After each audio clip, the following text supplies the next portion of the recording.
We pull no punches. Press the button, subscribe.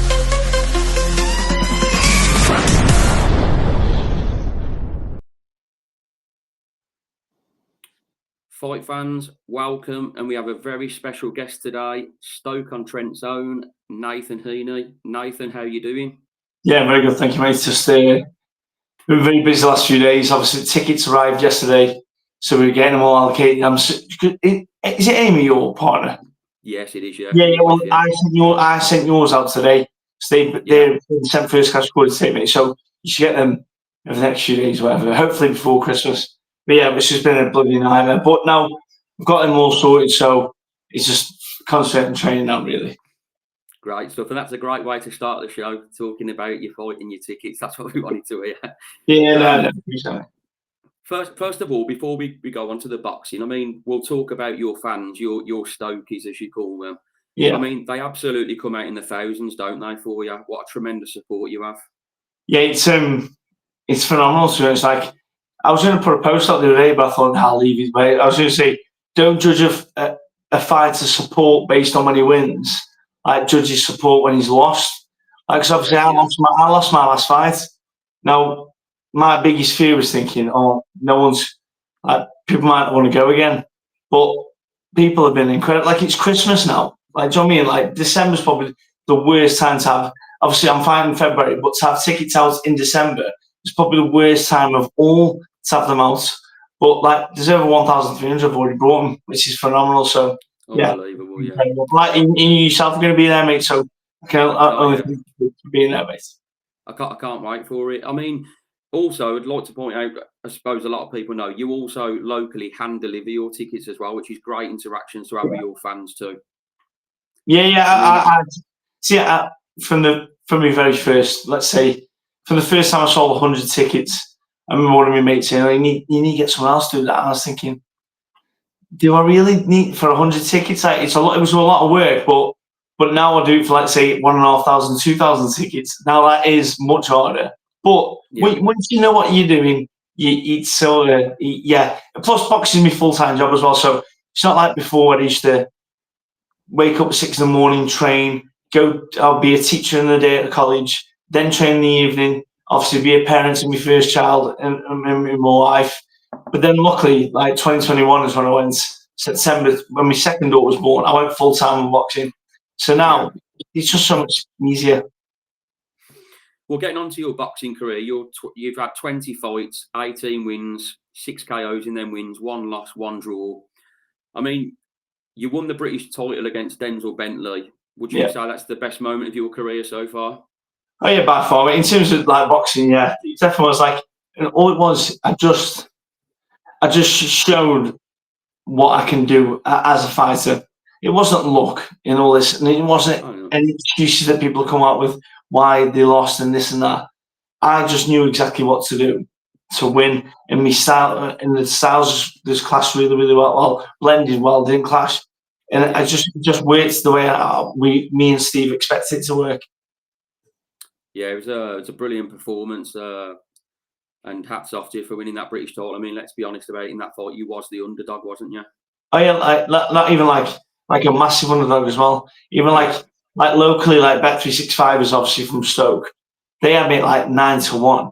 Really? Like some people made a lot of money that night. A lot of my supporters. I know some people put $1,000 on for me to win.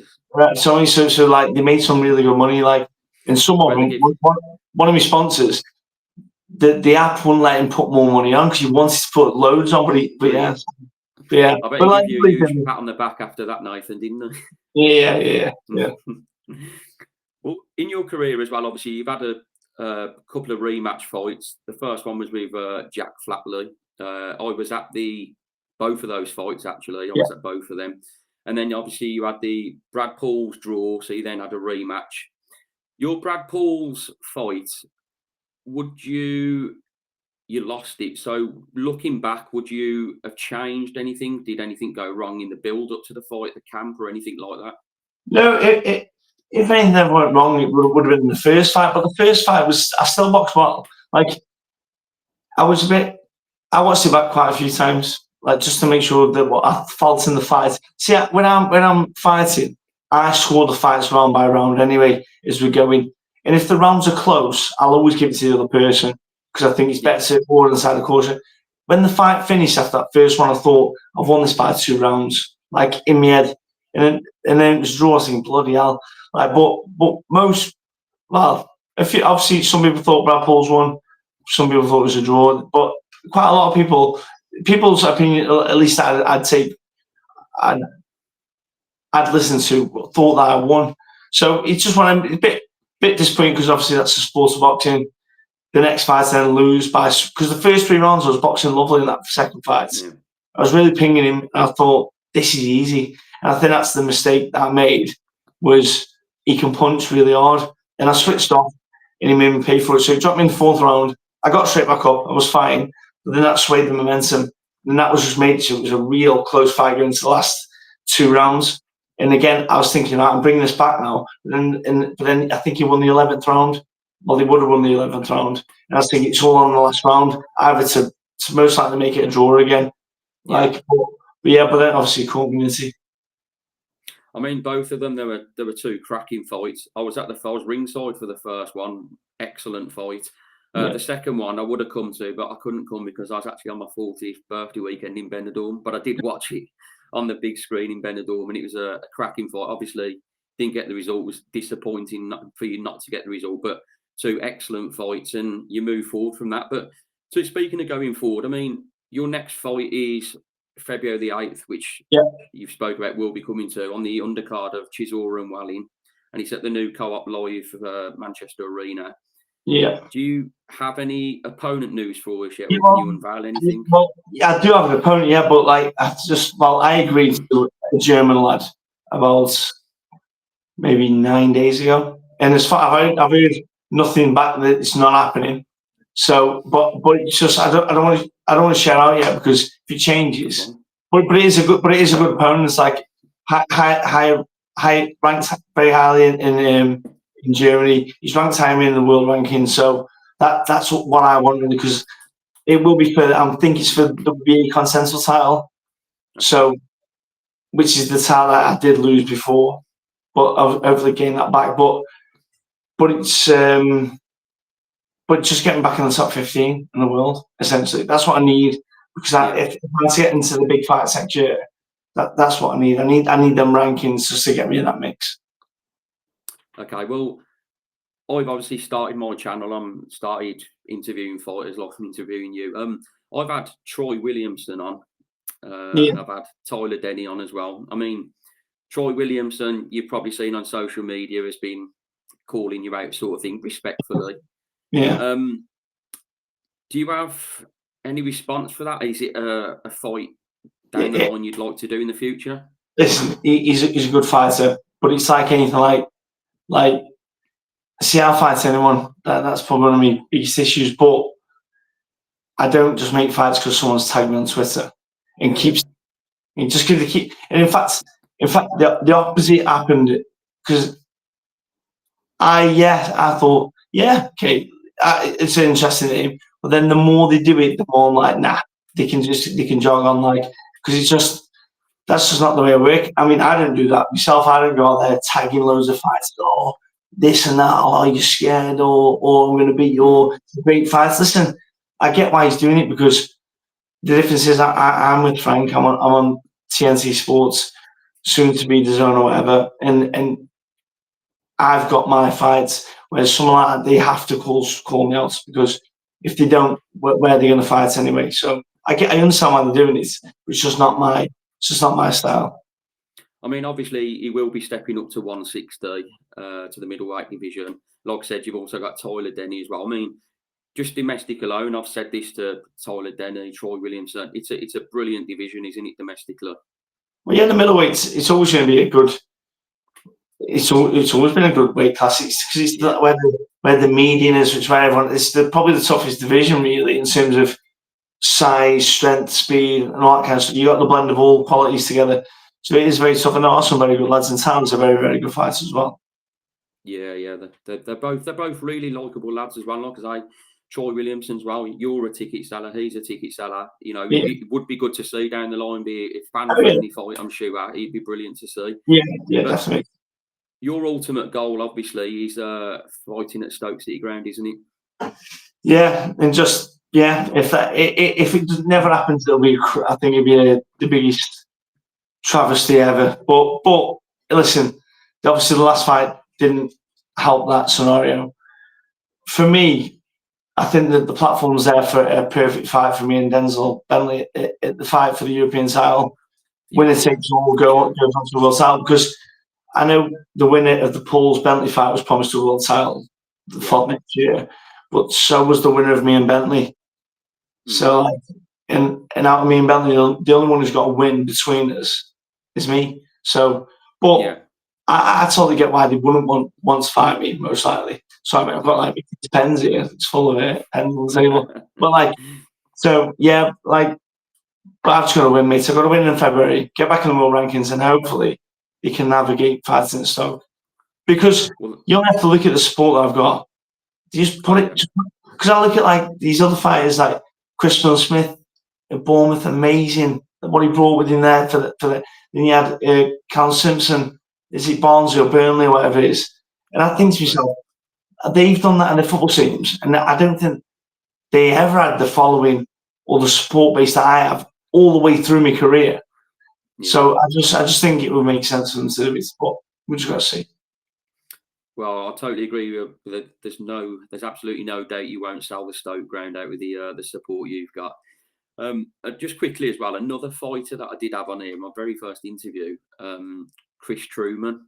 I spoke to him the other day and I said, I was speaking to you. He said, when you speak to Nathan, could you mention about the amateur fights we had? He said he fought you twice in the amateurs.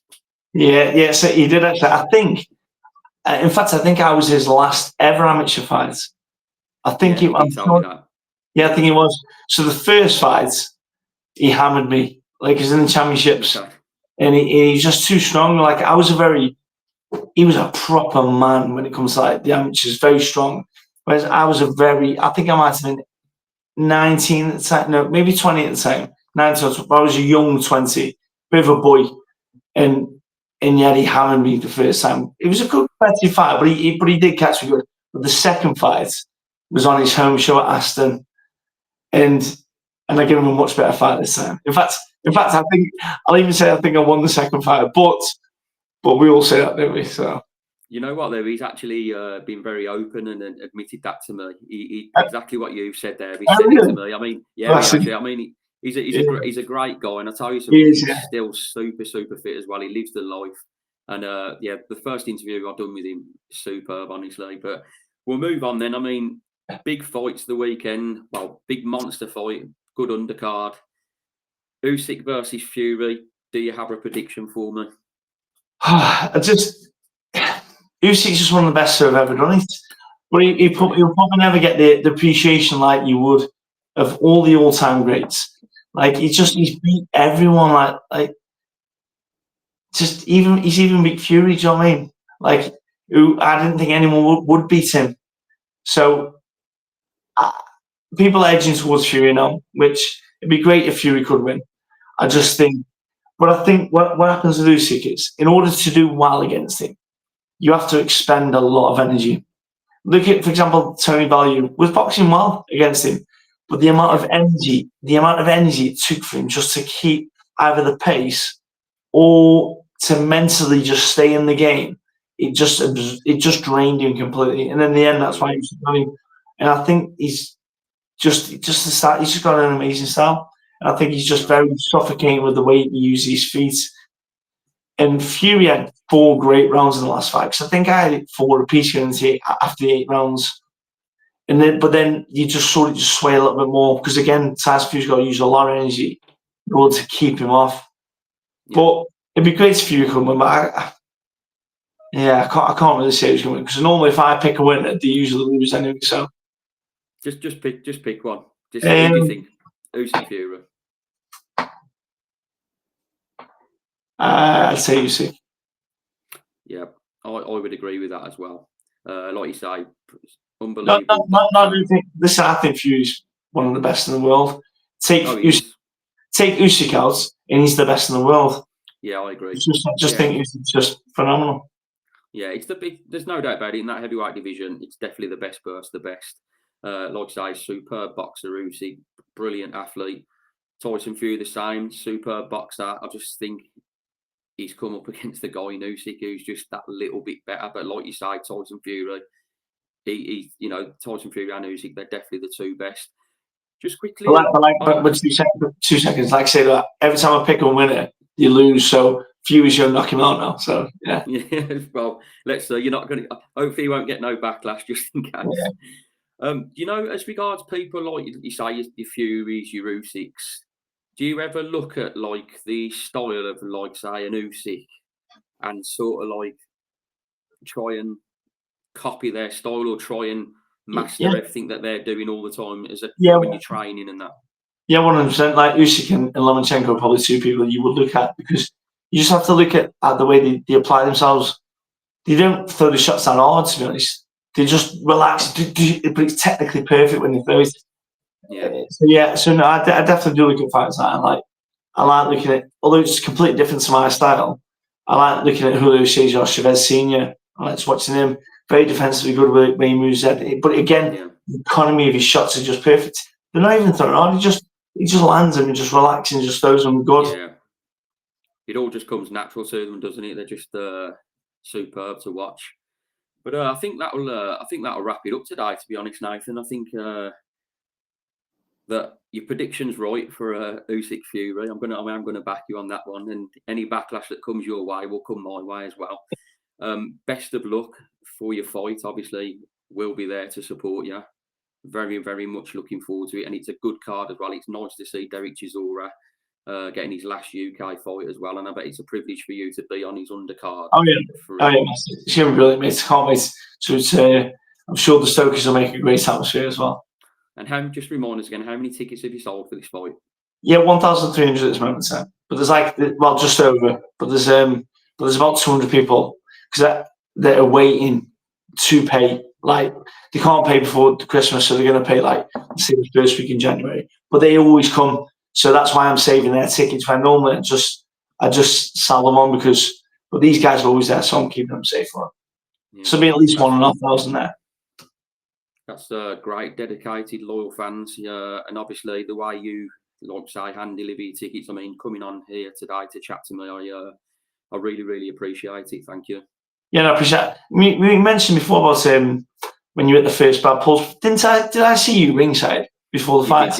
Yeah, I thought we had a little chat and a picture. Yeah, when I go to the fight, sometimes I get like a media pass, but sometimes when I come to the fights, I get my fanboy head on. I go and have all the photos as well. So when you said that, I just remembered, because I think I remember seeing your partner there as well. Because you because I just remember.